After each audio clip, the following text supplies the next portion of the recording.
성부와 성자와 성령의 이름으로 말씀드립니다. 아멘. 하나님의 은혜가 충만하시길 축원합니다. 아멘. 사람들이 인사합시다. 당신은 깨우시는 분입니다. 시작.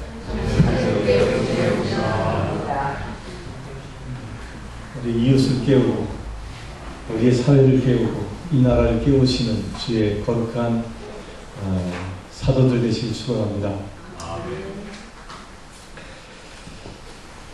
오늘 복음 말씀은 대전제가 있는데 그 전제가 뭐냐면 용서라는 용서. 오늘 말씀을 잘 보면 사도들이 주님께 와서 저희에게 믿음을 더하여 주십시오 라고 엉투당투하게 얘기하고 있는 거예요. 이거는 17장 1절부터 4절까지의 말씀 우리가 안 읽었기 때문에 요거만 딱 보면 이게 도대체 뭔 얘기예요? 예수님은 그동안 이렇게 열심히 따라다녔고 하나님의 말씀을, 예수님 말씀을 지척에서 듣고 또 주님이 행하신 모든 기적들을 눈앞에서 보고 있었던 제자들이 어떻게 갑자기 얼토당토하게 우리에게 믿음을 더해달라고 이야기할까? 그 얘기가 뭐냐면 앞절에 보면 그 이야기가 나옵니다. 앞절에는 어떤 얘기가 있어요? 죄악의 유혹이 없을 수는 없지만 남을 죄짓게 하는 사람은 참으로 불행하다. 그러면서 이야기하죠. 이 보잘것없는 사람들 가운데 누구 하나라도 죄짓게 하는 사람은 그 목에 연자맷돌을 달고 바다에 던져져 죽는 편이 오히려 나을 것이다. 그 죄짓게 하는 사람이 뭐라고요? 바다에 연자맷돌을 달고 빠져 죽는 게 오히려 낫다. 죄에 대하여 얘기하고 계신 거예요. 그러면서 조심하여라. 내 형제가 잘못을 저지르거든 꾸짖고 뉘우치거든 용서해 주어라. 그가 너에게 하루 7번이나 잘못을 저지른다 해도 그때마다 너희에게 와서 잘못했다고 하면 용서해 주어야 한다. 대전제가 뭐예요? 그 죄인들이 세상에 있다는 거예요. 남을 죄짓게 해서 그 죄가 얼마나 크냐면 그 죄 짓는 것 때문에 세상에서 연자맷돌을 달고 바다에 빠져 죽는 게 오히려 나을 정도로 그런 어마어마한 무지막지한 죄 짓는 자가 있다는 거예요. 그런데 그 죄 짓는 자에 대하여 어떻게 하라고 얘기합니까? 어떻게? 죄 짓는 자는 그냥 보고 넘어가지 말라는 얘기예요. 죄 짓는 자는 어떻게 하라? 꾸짖어라. 꾸짖고 어떻게 해라? 그가 뉘우치거든 용서하라. 이 예수님의 말씀이에요. 근데 이런 일을 하루에 몇 번이라도 해라? 7번이라도 해라. 똑같은 일을 계속적으로 반복해도 계속적으로 꾸짖고 계속적으로 뉘우치면 계속적으로 용서하라. 근데 이 말을 누가 들었어요? 누가 들었어요? 사도가 듣는 거예요. 사도. 그래서 사도들은 누구예요? 예수님의 12제자죠. 그 12제자들이 이 얘기를 들은 거예요. 이 12제자가 이 얘기를 들었는데 듣고 나서 보니까 아이고 우리는 그거 할 자신 없다. 똑같은 죄를 반복해서 짓고 있는 자에게 그것도 하루에 7번씩 어떻게 용서해? 그거 부회라도 못하지. 그건 내 능력 밖이야 라고 선언하고 있는 거예요. 우리도요, 이 제자들처럼 예수님께 대항하는 경우가 꽤 있어요. 어떤 경우일까요? 죄 짓는 자를 죄 짓는 것을 보고도 그의 죄를 꾸짖는 이야기들이 어느 순간 우리 사회에서 사라졌어요.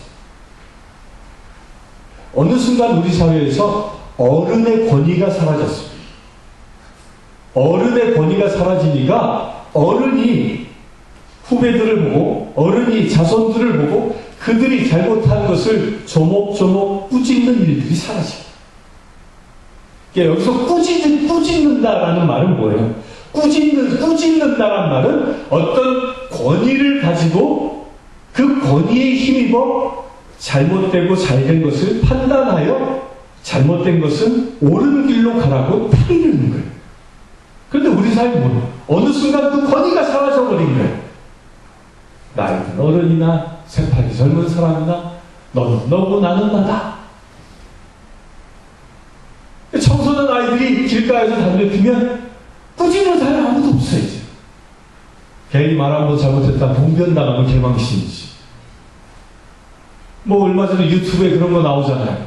젊은 여인네가 어떤 노인 할아버지가 길가에서 뭘 잘못했다고 꾸짖으니까 이 젊은 여자가 어떻게 막 힐로 막 노인을 걷어차고 생나운동을 부리는 거예요. 그러니까 어느 순간 우리 사회가 꾸짖는 문화가 사라져버린 거예요. 이 꾸짖는 문화가 사라져버리니까 어떤 일들이 일어나요. 죄가 죄인지 모르고 막 사회가 엉망이돼 가는. 그 대표적인 예가 뭐냐면 저는 이걸 이야기 보면서 어떤 생각이 번뜩 들었냐면 우리는요 북한에 대해서 꾸짖지 않습니다. 북한의 김정은이가 지금 얼마나 못된 짓 하고 있어요. 핵실험을 할 수 있는 돈은 있어도 수혜를 입어서 죽어가는 사람들 돌볼 돈이 없는 거예요. 수많은 사람들을 굶어 죽도록 방치하면서도 그는 자기 정권 유지를 위해서 엄청난 일들을 하고 있는, 무지막지한 일들을 하고 있는 거죠. 근데 우리 사회는 어느 순간 꾸짖지 않습니다. 언론을 보아도 꾸짖는 언론이 없어요. 꾸짖는 언론은. 어느 순간부터. 이게 왜 그럴까요? 권위의 상실. 이 사단의 전략에 우리나라가 넘어가 있는 겁니다. 우리나라는 어느 순간부터 옳고 그름을 판단할 수 있는 그 권위를 다 상실시켜버리는 거예요. 그 권위가 사라지니까 악과 선과 악이 구분되지 않고 선과 악이 구분되지 않으니까 혼돈으로 빠져버려요. 혼돈. 뭐가 옳은 건지 그런 건지. 이게 사단의 전략이라는 거예요. 그런데 그것을 예수님이 어떻게 하라고요? 하루에 7번이라도 그가 똑같은 일을 저지르면 어떻게 하라? 꾸짖어라, 꾸짖어라. 예수님 시대 때는 꾸짖어라고 지금 말씀하고 있는 그 꾸짖는 대상이 누구예요? 그 말을 하라고 말하는 예수님 제자들이에요. 그런데 성경에서는요, 여기서 17장에서 그 전까지는 예수님의 제자라고 해요. 그냥 제자라고 얘기했어요. 근데 여기서 말이 바뀝니다. 여기서 뭐로 바뀌어요? 사도라고 바뀌어요. 사도들이라고 바뀌어요. 여기에는 놀라운 신비가 숨어져 있는 거예요. 제자라는 말은 뭐예요? 제자라는 말은 배우는 자죠. 배우는 자. 그런데 그 배우는 자를 왜 여기서 사도라고 말을 바꿨냐면 사도라는 말은 사도라는 말은 스승을 따르는 자. 보냄을 받은 자란 뜻이에요. 이제 주님을 따라서 주님의 사명을 가지고 스승이 준 깨우침을 가지고 그 말씀을 가지고 세상에 나가는 자라. 이거 무슨 얘기예요? 그가 이제 스승처럼 살아가라는 얘기예요. 스승처럼. 예수님이 어떻게 하셨습니까? 예수님이 불의를 보고 대충 넘어갔습니까? 예수님이 예루살렘 정전에 가보시니까 거기에 장사꾼들이 있고 환전산들이 있어요. 그들을 보고 적당히 타이르었습니까? 성경을 보면 예수님은 폭군처럼 그려놨어요. 그 가운데 또한 무법자처럼 그려놨어요. 예수님 손에 뭘 들었어요? 채찍을 들었다고 했어요. 채찍을. 거기서 장사해서 잘 먹고 잘 사는 사람들에게 채찍을 들어서 막 휘저칩니다. 내 집은 기도하는 집이지 장사하는 집이 아니다. 막 휘저칩니다. 이게 뭐 하는 거예요? 꾸짖는 행위. 그러니까 너희도 세상의 그 불의를 보고 어떻게 하라? 꾸짖어라. 꾸짖어라. 하나님의 말씀대로 살아가지 못하는 세상을 향하여 꾸짖어라. 불의와 대적하라. 그런데 그동안 이 예수님의 제자들은 어떻게 산 사람들이에요? 물론 그 제자들 가운데는 혁명당원도 있어서 뭐 열심히 독립운동을 한 사람들이 있긴 해요. 그런데 이들의 대부분이 말씀에 반하여 산다. 적당히 타협하고 사는 거지. 좋은 게 좋은 거지. 그러다 보니까 하나님의 의의가 사라지게 된다. 그런데 그렇게 꾸짖고 잘못을 뉘우치면 용서하라는 말씀을 주님이 계속하니까 이 사도들이 어떻게 반응하냐면 내가 그렇게 보냄받은 사람이야? 그런데 내가 그것을 할 수 있는 믿음이 없다라고 얘기하는 거예요. 그래 예수님 말씀 옳아요. 예수님 보니까 그렇게 행동하시는 것 같아. 나는 예수님처럼 믿음이 없다라고 얘기하고 있는 거예요. 요 말씀 잘 보면요, 꼭 누구 같지 않아요? 그래, 예수님은 불의를 보고 꾸짖고 말씀을 선포하고 회개하라 돌아오라 복음을 선포하셔서 끊임없이 어떻게? 그가 돌아올 때까지, 심지어요 바리새인과 율법학자에게 뭐라고까지, 이 배칠한 무덤과 같은 이 독사의 족속사 욕을 하면서까지도 그들에게 회개의 복음을 선포했어. 그런데 나보고 그 일을 행하라고? 내가 하면서 내가 뭐간데? 내가 뭐간데? 내가 가지고 있는 것이 무엇인데? 내가 세상에서 인정받는 게 무엇인데? 내 지식이 미쳐나요? 내 지위가 미쳐나요? 내 꼬라지가 용화의 꼴인데? 내가 어떻게 세상을 향하여 아직도 불의 가운데 죄악 가운데 죽어가는 그 심령들을 향하여 회개의 복음을 선포할 수 있겠느냐? 라고 생각하고 있는 우리 같은 존재라. 제자들이 그렇게 생각하고 있는 거예요. 아니, 내가 뭔데? 나는 한낱 어부에 불과하고, 나는 한낱 세상들이 죄인이라 손가락질하는 세리에 불과했던 내가 어떻게 세상을 향하여 그들이 죄 지은 것을, 그들이 잘못 살아가는 것을 꾸짖을 수 있다는 말입니까? 내가 이것을 행하려면 최소한 나에게 엄청난 믿음이 있어야만 가능하겠다라고 자기 스스로 변명합니다. 지금 현대를 살아가고 있는 사람들과 똑같습니다. 우리가 왜 세상의 불의를 보고 아직도 예수를 알지 못하고 살아가는 저 불쌍한 심정들을 보고 그들에게 죄의 회개의 복음을 선포하지 못합니까? 그 이유는 한 가지. 내 믿음이 약했어. 내가 예수님 같은 믿음만 가졌다면 그거 100번 행하고도 남지요. 그러나 내 믿음이 연약해서 그것을 어떻게 감당할 수 있겠단 말입니까? 난 할 수 없습니다. 이렇게 사도들이 얘기합니다. 주님께로부터 보냄받는 사도라 지칭되고 있는 그들이 예수님의 이처럼 항변하고, 어쩌면 이 세상을 살아가고 있는 수많은 기독교인들의 소리와 또 너무도 비슷하지 않습니까? 지금 왜 우리나라가 엄청난 혼란 속에 빠져 있을까요? 이 혼란에 빠져 있는 것, 전쟁의 위험의 소리들이 들려오는 이유는 딴 게 아니에요. 전쟁은 누구에게 속한 것이에요? 성경은 하나님께 속한 것이 아니에요. 또 지진도 일어나죠. 그 지진도 누구에게 속했다고 성경은 얘기해요? 하나님께 속한 것이. 전쟁의 위협과 지진의 소식들이 막 들려오면 이런 일들이 왜 일어나요? 저는 엄밀히 생각합니다.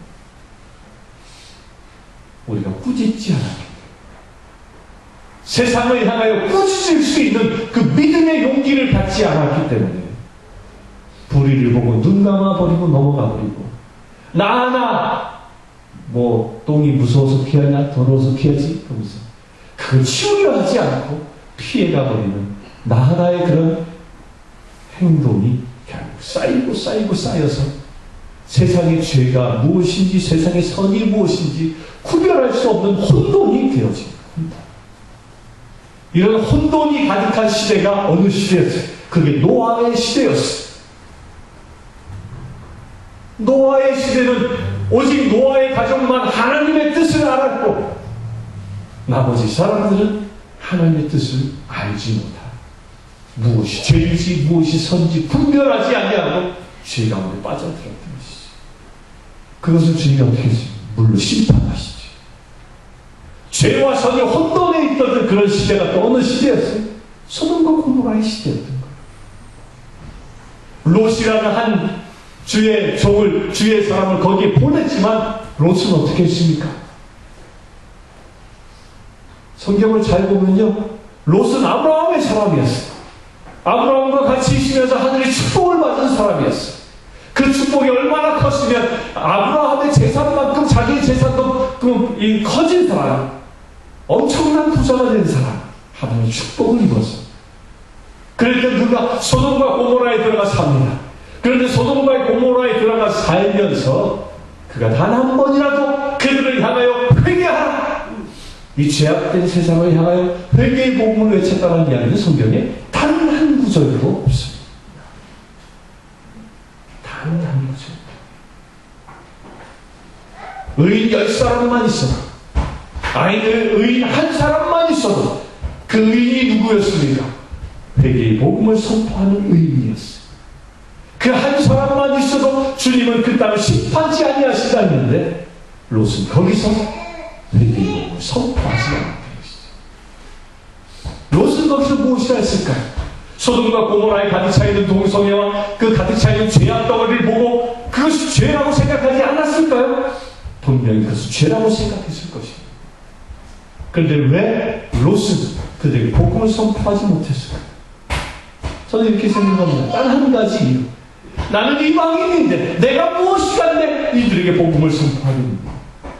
스스로 자기에게 준 이 소돔과 고모라에 하나님이 자기를 보내주신 그 하늘의 뜻을 외면해버리고 만 것이죠. 그러자 그 땅은 유황불로 심판받는 저주의 땅이 된 것이죠.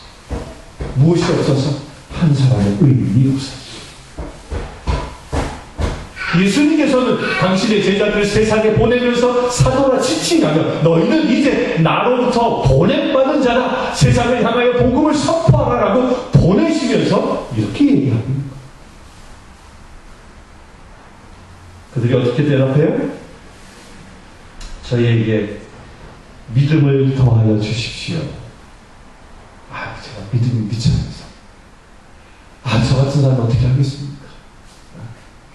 그런 그들에게 예수님 뭐라고 대답하십니까? 너희에게 겨자씨만한 믿음이 있으면 이 뽕나무더러 뿌리채 뽑혀서 바다에 심겨지라 하면 그대로 될 것이다. 예수님께서 그냥 참 비유의 대가, 비유의 대가. 이 겨자씨, 제가 그 겨자씨 예루살렘 가서 처음 봤어요. 정말 여기 제가 그 시장에서 그 겨자씨 팔더라고요. 근데 움크 줬어요. 이렇게 한번 줘봤어요. 이게 얼마나 가볍고 얼마나 미약한 존재가. 딱 줬는데 좀 이따 없어졌어. 왜냐하면 제가 콧바람에 훅 불었거든요. 하니까 콧바람이 날아가요. 콧바람이 날아가. 그렇게 작은 존재라는 거예요. 콧바람이 날아갈 정도의 그 작고 연약한 것일지라도 고만한 믿음이라도 있으면, 뽕나무는 어떤 거냐면요, 이스라엘에서 사는 이 나무 가운데요, 이 뽕나무는 그 깊고 넓게 뿌리를 내리기로 소문난 나무예요. 이게 어지간해서 이게 뿌리가 뽑히지 않는 나무라는 거예요. 아주 질긴 나무.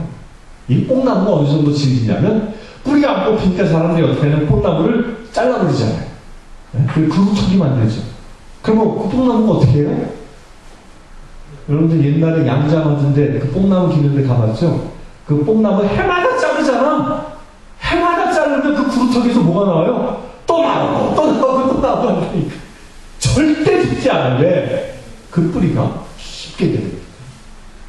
그만큼 뽑고 죽이기 어려운 나무라는 거예요. 이게. 그렇게 뽑고 죽이기 어려운 그 끈질긴 나무를 무엇으로 뽑아버릴 수 있다고요? 그렇게 콧바람에도 훅 날아가릴 만한 그 미약한 믿음만 있어도 그 뽕나무가 뽑힌다. 이 뽕나무는 지금 우리가 살고 있는 세상을 두고 얘기하는 거예요. 예수님께 보냄받는 그 사도들에게 너희가 지금 이 세상, 저 바리새인파 사람들, 저 사두가이파 사람들, 율법학자들, 아니 그 너머에 있는 저 로마 제국들을 바라보아라. 정말 뿌리채 뽑힐 수 없을 것 같은, 어느 누구도 그것을 뽑을 수 없을 것 같은 뽕나무 같은 존재로 보일지라도 그것을 뽑을 수 있는 것은 그 작은 겨자씨만한 믿음이라. 믿음을 더해달라고? 여기서 말하고 있는 작은 겨자씨는 뭘까요? 예수님의 제자들의 대답이 한 가지. 베드로가 뭐라고 고백합니까? 당신은 살아계신 하느님의 아들 그리스도이십니다. 너희가 나를 향하여 그처럼 나를 구세주가 그리스도라고 고백하고 있지 않느냐? 그 고백하고 있는 그 믿음 하나, 그 믿음이 비록 겨자씨처럼 보일지라도 그 믿음 하나면 너희가 세상을 꾸짖고 세상을 변화시킬 수 있는 주의 보내받은 자 되어질 수 있다는 말. 여러분들 그런 믿음을 가지시기 바랍니다. 사람들이요, 자기의 필요를 구하기 위하여 예수 이름으로 구할 때는 믿음이 있는 것 같아. 내가 몸에 병이 들어 암이 들었습니까? 그렇게 금식 기도할 때는 크게 금식 기도할 때 누군가가 와서 기도해 줍니다. 이 위암 세포들을 예수님의 이름으로 명령하니 물러가라, 떨어질지어다. 그러면 뭐라고 해요? 그 기도받는 암 환자가 어떻게 대답해요? 아멘. 그러잖아요. 아멘. 그 아멘의 구호가 뭐예요? 아멘의 구호가 내가 그렇게 될 줄 믿습니다 라고 믿음의 선포를 하는 거잖아요. 자기가 필요해서 구하는 것에 관하여 그렇게 강력한 믿음의 선포를 하면서도 예수님이 지적하고 있는 거예요. 너희가 세상을 꾸짖는 자 되라 하니까 믿음이 없다고 얘기하느냐? 예수님은 화가 나서 얘기합니다. 화가 나서. 그러면서 예수님이 이어서 얘기합니다. 비유를 들어 얘기하죠. 종의 비유를 얘기합니다. 종이 있는데 주인이 돌아왔다, 밤늦게 돌아왔다, 밥을 차려달라 했을 때 종은 그걸 다 차려줘야 되는 거 아니냐? 그거 다 종이 주인의 명령에 의하여 밥을 차려주고 주인이 먹을 때까지 시중 두는 것 때문에, 그것 때문에 칭찬받아야 하고 인정받아야 할 필요 없다는 거지. 당연한 거지. 그때 종은 뭐라고 합니까? 저희는 보잘것없는 종입니다. 이게 개혁이 뭐라고 되어져 있냐면 무익한 종입니다 라고 얘기하면 끝이야. 어떤 명령? 여기서 명령이란 말을 쓰고 있습니다. 여기서 명령은 주인을 섬기는 명령이죠. 명령이라고 얘기했는데 이 주인을 섬기는 명령은 예수님이 이 믿음을 달라고 하는 제자들에게 왜 비유로 얘기하셨습니까? 세상의 종들도 주인이 저녁에 돌아오면 밥을 차려주고 주인을 섬기는 그 명령에 목숨을 다해서 한다는 거예요. 이 명령이란 말이 뭐예요? 명령이란 말이 목숨 명자에다가 하여금 명자를 써요. 무슨 말이에요? 목숨을 다해서 한다는 뜻이 목숨을 다해서. 밥상 차리는 것도 목숨을 다해서 하는데 너희가 내 제자냐? 세상을 꾸짖으라는 이야기, 세상을 회개케 하라는 이야기, 그래야 그들을 용서하고 그들이 돌아오고 용서하여 주의 나라 만들라는 이 명령을 너희가 믿음이 없다고 해서 그 명령을 회피하고 있느냐? 라고 주님이 역으로 꾸짖군.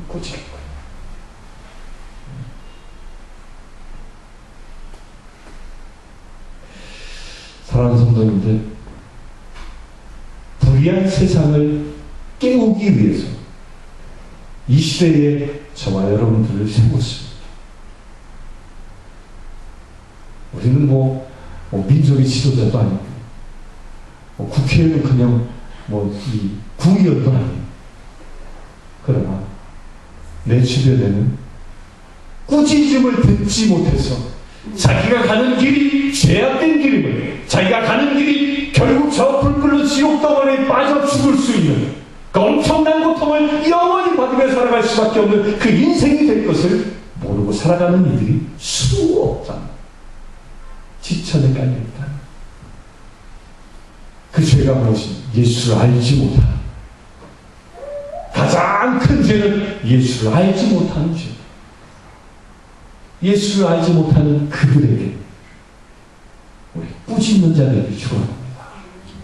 예수를 알지 못하고 살아가고 예수를 알지 못하기 때문에 세상의 불의 속에서 불의가 진리인 줄 알고 불의가 주는 쾌락이 세상의 최고의 기쁨인 줄 알고 살아가는 이 세상 사람들을 향하여 우리 복음을 선포합시다.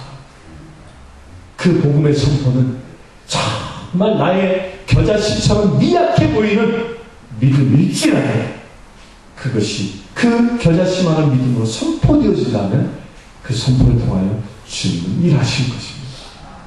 어떻게 하나 그 회개할 때까지 하루에 7번이라도 이 얘기는 뭐예요?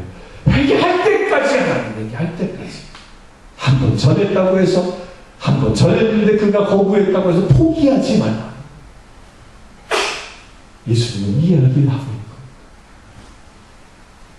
마지막 때 우리는 분명히 볼 것입니다.